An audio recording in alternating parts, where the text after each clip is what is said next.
Compliance is a profession where people work tirelessly to make the world a better place. And there are hundreds of amazing and inspiring women who have helped the field develop into what it is today.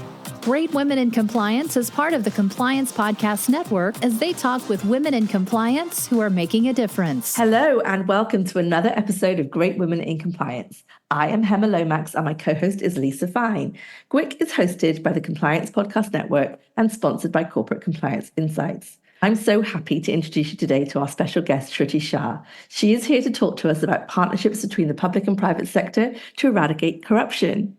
Shruti serves as a senior advisor to the US State Department's Office of the Coordinator on Global Anti-Corruption. And prior to this, Shruti served for 5 years as the president and CEO of the Coalition for Integrity, as the vice president of programs at Transparency International USA, and before that in various roles as a CPA in the Big Four accounting firms. Yes, all four of them. Shruti, I am so grateful that you agreed to join with us today. So welcome to GWIC, and what a treat to have you here to share your story.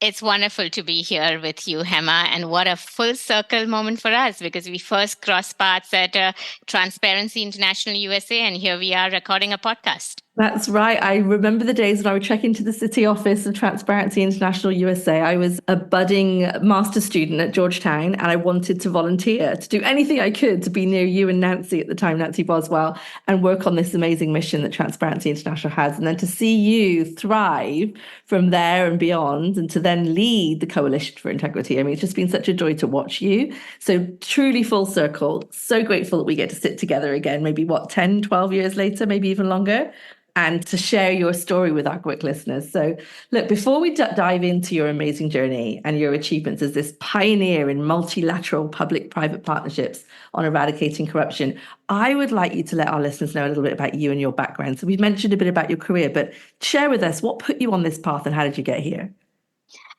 So thank you, Hemma, and that's a really interesting question. So I'm going to start at the start of my journey.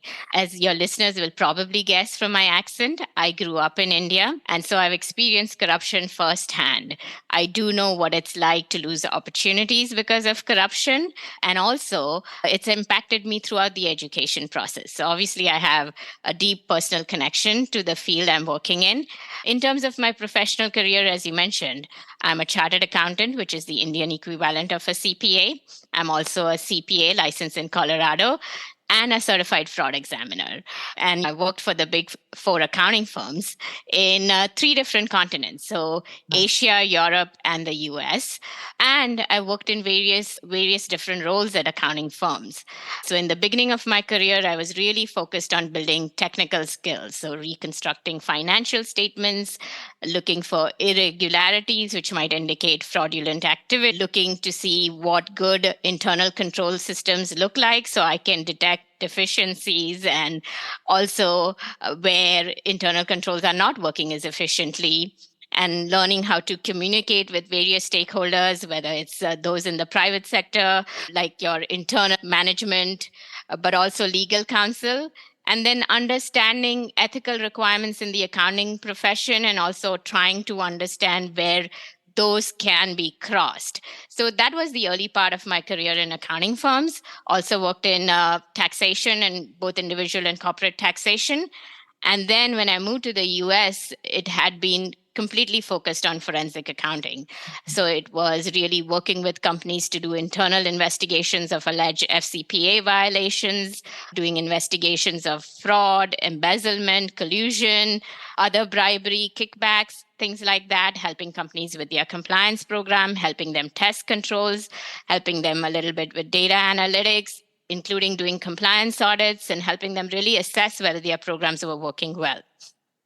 Again, after that, I moved to DC in 2009 and then joined Transparency International USA, first as a policy director.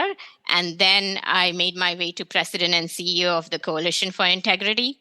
And in the nonprofit sector, my work was focused on raising transparency standards and really working on anti-corruption issues in both the public and the private sector.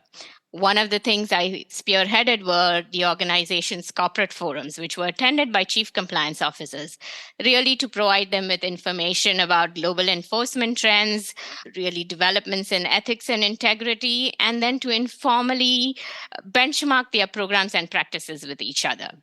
And the other thing I did was spearhead publications and guidance reports, such as those that would help companies assess whether their programs were working effectively. So some of them include the use of machine learning for anti-corruption risk and compliance, or the verification of anti-corruption compliance programs, which again is another good publication which helps companies assess whether their programs are working effectively. I also worked on issues such as effective anti-money laundering laws, beneficial ownership transparency issues. I worked on issues related to US ethics and transparency. We produced the very famous at Coalition for Integrity, the SWAMP Index, which is really an index which ranks 50 states and DC on the laws and regulations on ethics and transparency issues. So after doing all that, last year in July, I made my way to the State Department as a senior policy advisor for anti-corruption, working for the coordinator on global anti-corruption.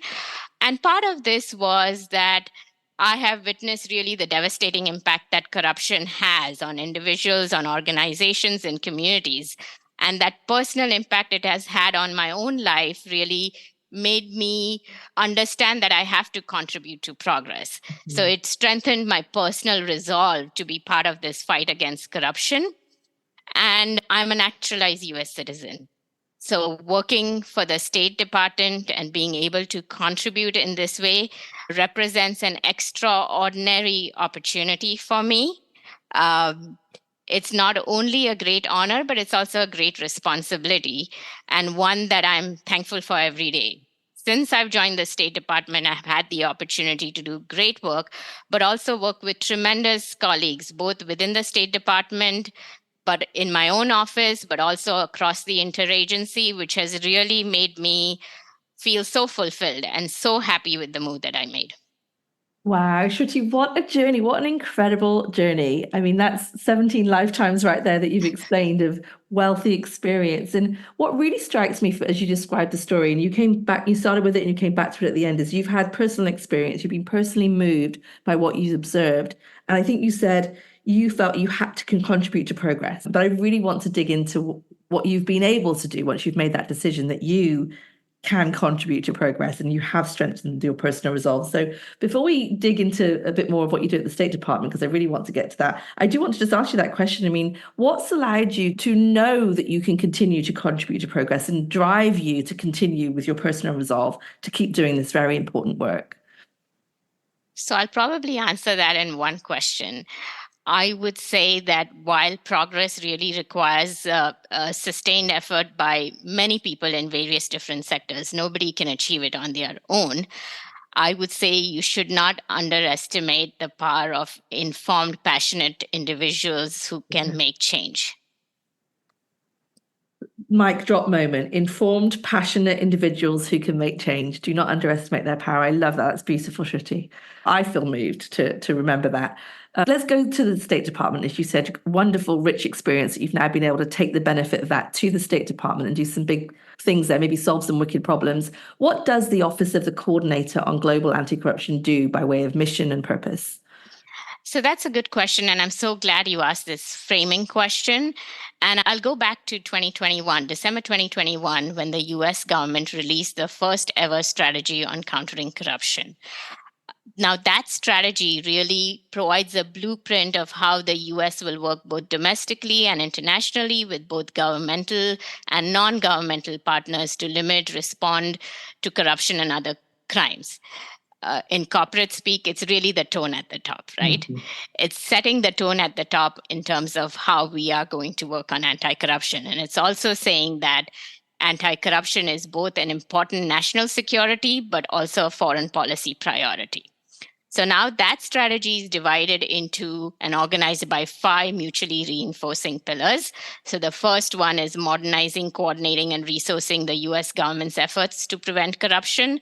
The second is curbing illicit finance. Then it's holding corrupt actors accountable. Then it's preserving and strengthening the multilateral anti-corruption architecture. And then it's improving diplomatic engagement and leveraging foreign assistance to achieve anti-corruption goals. Now, that's quite a bit, and you'll probably find it in the strategy document if you read it. Last year in September, the State Department released an implementation plan which really articulates how we are going to achieve those objectives. Now, the creation of the coordinator's office reflects the administration's priority and prioritization of anti-corruption. But I'll also say that we serve as the focal point at the State Department on this issue, and we guide the implementation of the strategy. And we do so by coordinating efforts not only within the State Department, but also interagency and with the White House and others. As you heard me say even earlier, that really fighting corruption takes this effort by all. So it means that we not only partner within the State Department with various other departments and bureaus, but we also work with others across the US government, DOJ, Treasury, Commerce, the White House. We work with foreign governments. We work with non-governmental organizations to really effect change and to make progress in anti-corruption. But as part of this strategy, and really a lot of what we are going to talk about in this call, is that we've also committed to collaborating with the private sector on achieving anti-corruption goals. So that's an important part of the strategy, this collaboration with the private sector as partners in fighting corruption. So important and so exciting to hear about this direction. So you've said, look, informed passion from the individual perspective, multilateral collaboration amongst the various government agencies. And that's not nothing. I mean, aligning on strategy and implementation is huge. It's a behemoth task. And then you mentioned going outside the government to the NGOs and now the private sector. So let's double down on that. I think that's really fascinating. How can the private sector work with your office, the Office of the Coordinator on Global Anti-Corruption, to help you implement the US strategy on countering corruption? Tell us more about that. So let me just start by this premise that we understand within the State Department and actually even within the US government that the private sector really plays a huge role, and many times in various difficult countries where we are trying to make progress on anti-corruption.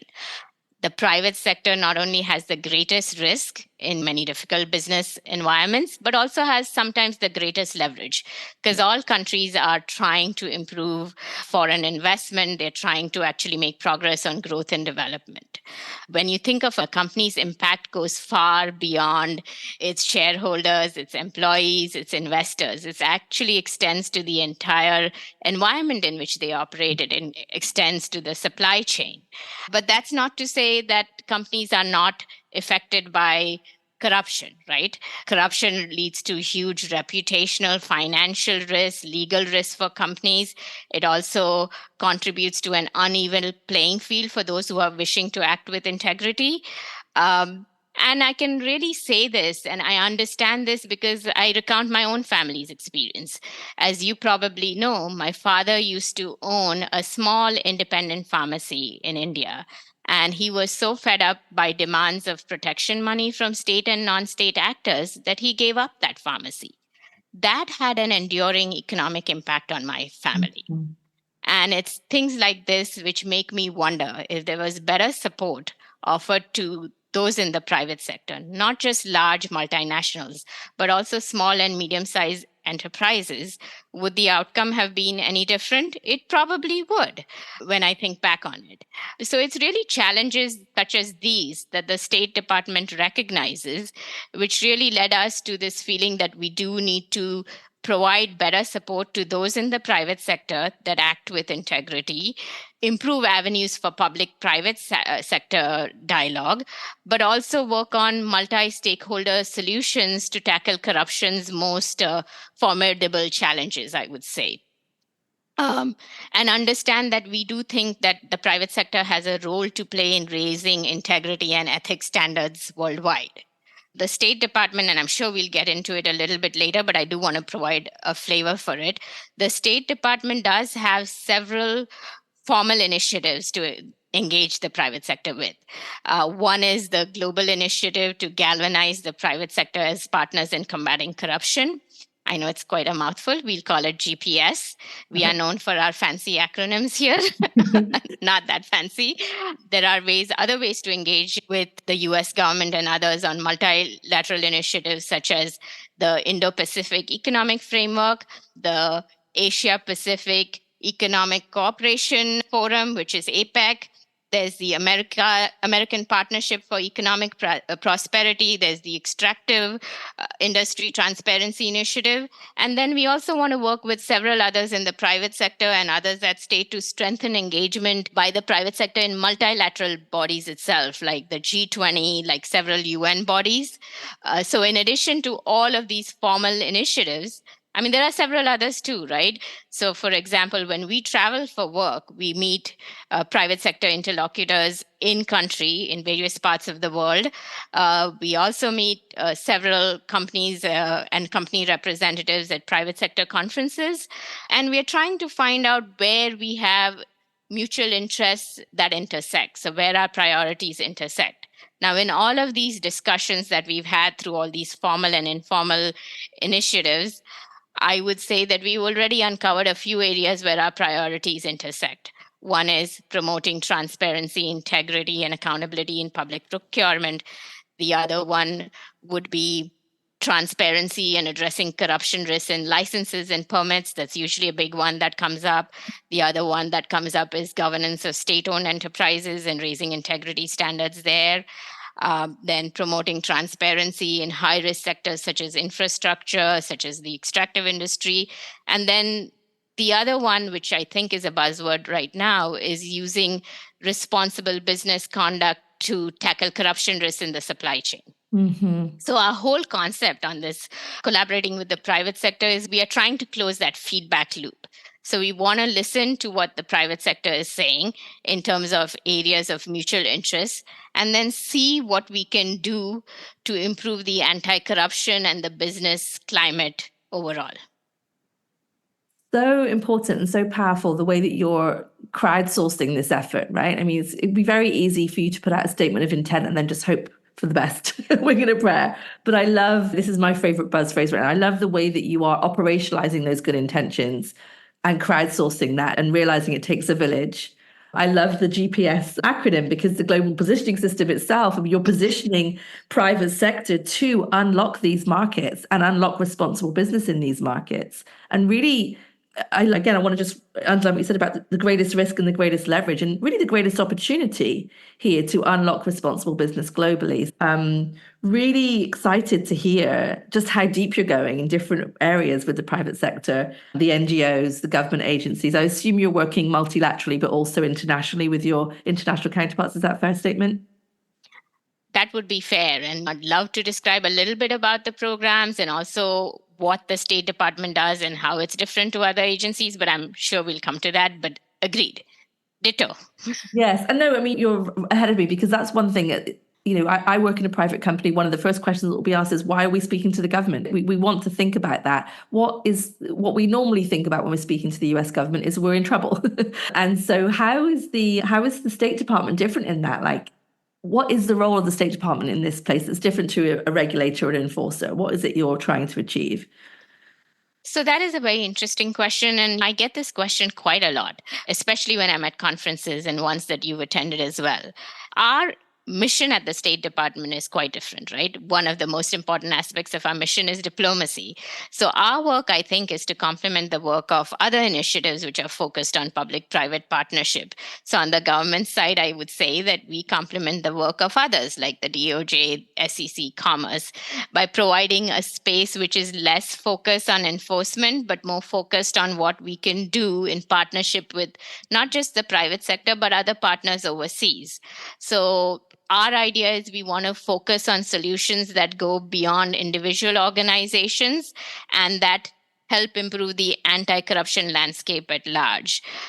And I think we are uniquely positioned at the State Department to be able to do, because we have relationships with foreign governments, we have relationships with nonprofit organizations, we obviously have relationships with the private sector.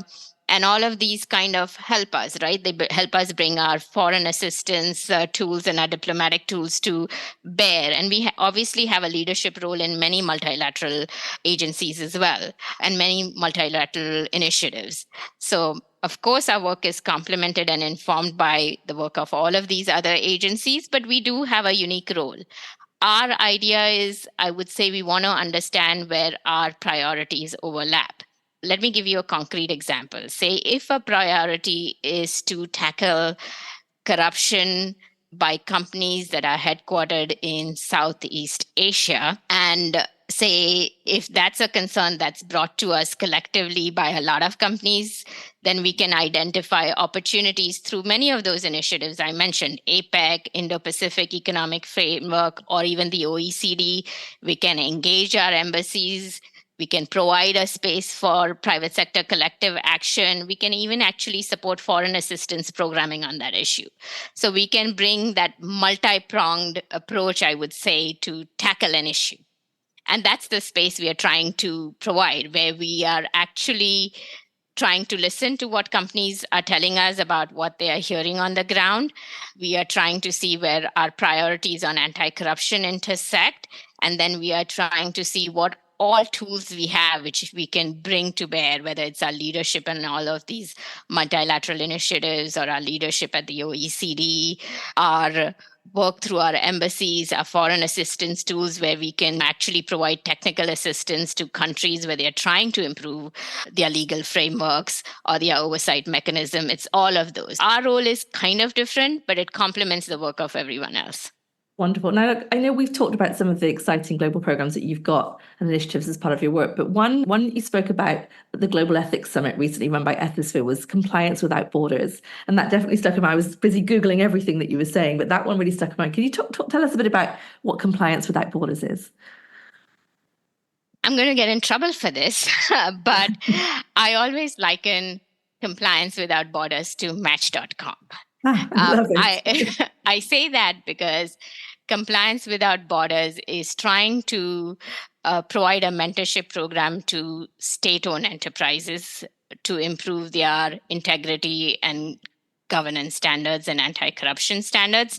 So it's matching chief compliance officers or compliance teams of large multinational organizations to chief compliance officers of state-owned enterprises with the goal that you're going to raise integrity standards at the state-owned enterprise. Now, this Compliance Without Borders is essentially a work stream under the global initiative to galvanize the private sector as partners in combating corruption. So it's a work stream under the GPS, which is funded by the State Department. It's actually implemented by OECD. And Compliance Without Borders, the OECD works with the Basel Institute of Governance, which is a nonprofit organization, on this particular work stream. I say it's Match.com because you're really trying to match compliance professionals. And if there is an entire Compliance Without Borders handbook on the OECD's website. So if you were to Google OECD galvanizing the private sector, you would come up on a landing page and you can click on Compliance Without Borders and get access to the handbook. So it's quite a process. The secondment is actually 3 to 6 months. It's a virtual secondment most of the time. And there is a process that the state-owned enterprise also has to go. The OECD does some preliminary due diligence. There is a needs assessment aspect. There is the matching. Both sides have to commit time and resources for it to be successful. We've already seen some success stories. And I'm going to talk about 2-3 in a very broad manner, just to give you some concrete examples. So one Latvian state-owned enterprise changed its conflict of interest policy. Another Chilean state-owned enterprise extended its code of conduct to its suppliers. Nice. A Croatian state-owned enterprise improved their anti-corruption training and awareness. I say these because these may seem like small things, but they actually have a big impact. When you think of state-owned enterprises, I was reading the OECD's website, and the OECD said that 1/5 of the world's largest enterprises are state-owned enterprises. And when you think of them, they're actually involved in several parts of the economy, like in utilities, in infrastructure, in energy, transport, telecommunications, the extractive industry. So they are widespread, right? So they are also involved in procurement. both sometimes as a buyer, but also as a bidder. So when you're talking of improving a conflicts of interest policy, it can have huge impact. I'm just trying to say that so you understand that when, even if I'm listing off examples where you say that's just not a big deal, it can be a big deal. Mm-hmm. And if you read the Compliance Without Borders handbook on the OECD's website, it has a lot more detail and a lot more stories. There's also information if you're interested on how you can get engaged, which of course, if people are interested, then they should look it up. Again, so that's one initiative, but I'd love to talk about a couple more if there is time. Yes, there's going to be time and I'm going to make time. I just wanted to say, though, as I'm listening to you, I mean, I can imagine that some of our listeners might think, gosh, how would I ever be able to contribute to the world problem that is anti-corruption or corruption? And I love Compliance Without Borders, not just because it's super cool and very innovative, but you're actually showing a corporation how they can have meaningful impact, turn their action into meaningful impact. Even on a one-on-one basis, just take one SOE supplier, vendor in your supply chain and do this mentorship. No doubt, obviously, we're not just exporting values. We're going to learn a lot as well as we go in. And as you said, concrete, tangible results can come from those relationships. So bravo to all of you. I know it's a big effort, as you've described, that have done that. I will encourage our listeners to go and figure out how they can get involved. But let me hand back over to you to tell us about a couple more initiatives. So thank you so much. One thing I will note on the Compliance Without Borders is there is an internal conflicts check as well. So you probably won't be able to work on a state-owned enterprise where you have a direct conflict with, but that's just to preserve the independence of this role. But the other two I want to talk about, one is the Blue Dot Network. Now, the Blue Dot Network is really a multilateral initiative. It's focused at two things: mobilizing investment for projects, infrastructure projects in developing countries, and then advancing robust standards for global infrastructure. So again, its secretariat is at the OECD, and it provides this internationally recognized certification for quality infrastructure projects. Now, there are 10 different elements of this infrastructure, but it's really looking at things like, is it environmentally and socially sustainable? Is it resilient? Is it economically efficient? Is it open and transparent? So one of the elements of the certification is protections against corruption and encouraging transparency in procurement. So there is obviously an anti-corruption element there. And the Blue Dot Secretariat, the Blue Dot Network Secretariat at the OECD, it oversees the mechanism for this certification. But the other part of it is also that the Blue Dot Network is supported by this executive consultation group, which consists of over 200 business, civil society, trade union, and academic leaders. So they've contributed to developing this certification, but also information on how to assess a project so it's not really going to become a burden. So it officially launched actually only in March of this year, and they are working with the business community to identify projects for the first certifications. So that's one thing I really did want to mention. If you are interested in infrastructure projects in particular, please do look up the Blue Dot Network. There's information on the US Department of State's website. There's also information at the OECD's website, and you'll find a lot of information on really how to get involved and contact information, and also information about the Blue Dot certification itself. And then I would really be remiss if I didn't mention some USAID programs for my colleagues at USAID, because they have really several programs in place to collaborate with the private sector, because they're looking for the greatest development impact, right? And that would be difficult without the private sector. So last year, they launched the EDGE Fund, and I'm going to read this. It's the Enterprises for Development, Growth, and Empowerment Fund, and it's really to unleash private sector impact on the biggest, most critical development challenges. And they've been working with the private sector in many countries on digitization, on how to prepare existing governance digital systems to withstand cyber attacks. Also, they've been working on tackling corruption. So that's one thing. They also have grant challenges to counter corruption. So the 12th grant challenge for USAID is the Countering Corruption Grant Challenge. And it's really to prevent corrupt actors from siphoning off resources that could be used to really for public good.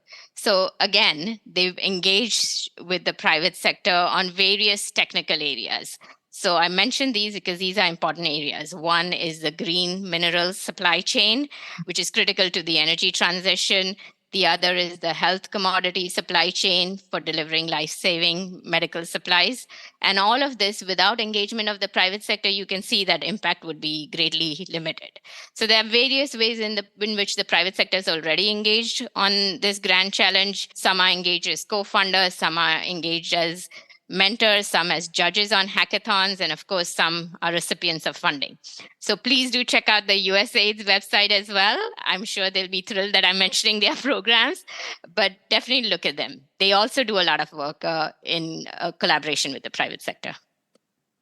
Amazing. So what I think we'll do is we'll try to put in the resources to the show notes, some of the links to these programs. But is there any advice in terms of where do I start if I want to get involved? What should I be doing next? So number one, definitely we will put a link to these resources. Please do look them up because they provide specific contact information, but they also provide more reading material. Because is it something that you're interested in? Is it a work stream that you're interested in where you can contribute?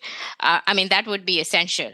The most important thing I would say before you even think of engaging in all of this is that in terms of the work that everybody is doing, companies have a really important role to play in holding themselves and governments accountable. Now, as I mentioned, you have a role to play even in the supply chain in which you operate, right? And really in the markets in which you operate. So you can apply positive peer pressure to other companies to operate with integrity, and that'll help level the playing field for everybody. So I think that's number one, the most important thing I would say. Your own ethics and integrity standards and holding everybody else to account is, I think, what you should really strive to do, which I know that most of our listeners are really engaged in that fight. And then the other thing in terms of partnering or joining up collective action initiatives. So there are many collective action initiatives. There's that I worked in the nonprofit sector. So there are some that are other nonprofits that are actually working with the private sector in various parts of the world on collective action initiatives. Some of those that come to mind are the Center for International Private Enterprise, the Basel Institute of Governance. Some of them work on things like the critical mineral supply chain, trying to actually mobilize the supply chain to adhere to higher integrity standards. All of those are really critical that private sector gets involved in, especially large multinationals. We could benefit from your technical knowledge, your insights from on the grounds, just your deeper understanding of compliance issues, and then all the initiatives that I mentioned. We could use your expertise on Compliance Without Borders, on the Blue Dot Network, on USAID's various initiatives. Definitely please provide your technical expertise, your concrete know-how, because we want that to reflect in all of this work. And then, unfortunately, private sector perspectives are such woefully underrepresented in all of these multilateral fora that are focused on anti-corruption. For example, the US government is working really hard to encourage private sector representation at the UN and G20. If you look at the B20's Integrity and Compliance Task Force or the UN Global Compact, they're again a great way for companies to provide expertise and really their know-how, because countries are developing new standards and commitments. So you do want to get involved and volunteer your expertise so you can contribute and have, again, your say. So various ways we'll try to provide resources, but so many ways you can't say you don't know how to get involved. No excuses. Just too many. Yeah, no excuses. And I think you hopefully opened the eyes of our listeners. You certainly opened my eyes as to the many ways in which we can get involved, the many ways in which the US government and other governments, other multilateral organizations are trying to leverage our experience, our talent, our risk intelligence, number one, but also urging us to recognize as a brand, a company, an industry, our position in the world and how we can use that for good. So we don't have to just be thinking in our own walls. We can now think about how as an industry we can influence the market for good. So gosh, super inspired. I hope that our listeners are as well. Look, the one theme that I've been thinking over and over again as we've been talking, listening to these wonderful pieces, these nuggets, is this experience of the power of building collaborative communities. This is what I'm left with. There is no substitute for collaboration. Do not leave the private sector out. Do not think you're irrelevant if you're an NGO. Make sure you bring in various countries and governments and people in the supply chain, as we discussed. Can you tell us some parting words, your experience of the power of building these collaborative communities as you've done so elegantly throughout your career? So I will probably have two different parting thoughts. First, I can talk about really the importance of collaborative communities, and then probably final parting thoughts, because I do want to address final parting thoughts as well. As before joining the State Department, I worked in the nonprofit sector, and before that I worked at accounting firms. So I've really had the privilege of looking at corruption through the lens of different sectors as well. And as I've learned, that there is really no magic solution to solving this corruption problem. We really require sustained efforts by many people, various different stakeholders, and really considering diverse perspectives to make progress on this issue. And collaborative communities obviously harness the unique strengths of all sectors. And I've learned that, particularly in my last two, working at the nonprofit sector, where we were trying to build collaborative communities, and now at the State Department, where I can actually see impact and what it really takes to achieve impact. So if you look at the State Department, now we offer technical support, amongst other things, to various countries to help them build robust regulatory frameworks, to help them improve oversight mechanisms. And the private sector contributes so many things: innovation, resources, practical insights from on-the-ground operations. So it's this unique combination of strengths across various sectors, I would say, that really, through that, we can create a comprehensive and sustainable approach to combating corruption. And having worked on internal investigations in companies, I would say a similar approach probably works in compliance teams, right? If you're working in-house, because even in large compliance teams, resources are not completely unlimited. So you're working with others, whether it's the internal audit team, whether it's HR, whether it's finance, whether it's business leads and others. You're working with everybody to make progress. And I think that's crucial, because that is talking to the power of collaborative communities, even within an organization. And when you look outside of the organization, many of your listeners, and you especially as well, you're active in bar associations, you're active in ethics and integrity organizations, whether they are local, regional, or international. Now, that's important, because you do want a sounding board for your ideas. You want to also build some resilience, right? Your community helps you with that. And that collaborative spirit will amplify your individual efforts as well. So I think that's important, both whether within the organization, outside of it, and when I'm looking at it from the State Department's point of view, I think that's also crucially important. So that's my answer about collaborative community. Okay, then I think you said it all. There's nothing I can say to that. We all know it's important to build community, but you're really showing us the power of using that community once you've built it. So a call to action to all of our GWIT community to make sure you work together to have impact at scale. So parting thoughts. I wish I didn't have to end, but I would have you live much longer. But let's see, I want to give you a chance to, I know you thought a lot about what our Great Women in Compliance listeners might want to hear from you. So please share with us your parting thoughts. Thank you, Hemma. And I really did think a lot about it. And I would say it encompasses my experience so far. I can say that I can't overstate the importance of culture in addressing corruption issues in organizations. So I think every individual, particularly those of our listeners who are working in compliance, they have a crucial role to play, right? Both in shaping and maintaining an ethical culture. I mean, it's incumbent on all of us to lead by example. We have to model good ethical behavior. We have to set a standard for others to follow, encouraging transparency, integrity, and accountability.